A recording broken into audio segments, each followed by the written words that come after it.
அடுத்தது அவருக்கு கிடைச்சிருச்சு. அதாவது ஒன்று மட்டும் உறுதி, எது பண்ணாலும் நீங்கள் ஏற்றுக்க தயாராக இல்லை. அவர் வந்து இப்போ 234 தொகுதியிலையும் தனிச்சின்னம் தான், உனக்கு பொது சின்னம் இல்லை என்று சொல்லி அவருடைய அந்த 3 சின்னங்களில் ஒரு சின்னங்களை ஒதுக்க வேண்டும் என்று கோரிய அந்த மனு நிராகரிக்கப்பட்டு 234 உனக்கு இண்டிபெண்ட் தான், நீ தனி சின்னம்னு சொன்னாலும் நீங்கள் ஏற்றுக்க மாட்டீங்க. அதாவது மோடி மட்டும் விளையாடுதுன்னு சொல்லுவீங்க.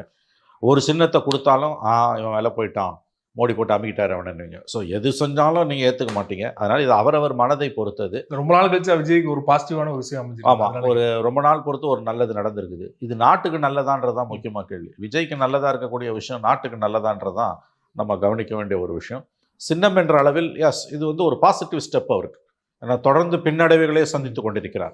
செப்டம்பர் 27 அந்த துயர சம்பவம் 41 பேர் இறந்த பிறகு அவருடைய பொதுக்கூட்டங்கள் என்பவை கிட்டத்தட்ட இல்லாமல் போயிடுச்சு. அதுக்கு பிறகு 3 மாதங்கள் பொழுது தான் அவர் ஈரோடுக்கு மிகப்பெரிய நெருக்கடிகளுக்கு மத்தியில் வந்தார்.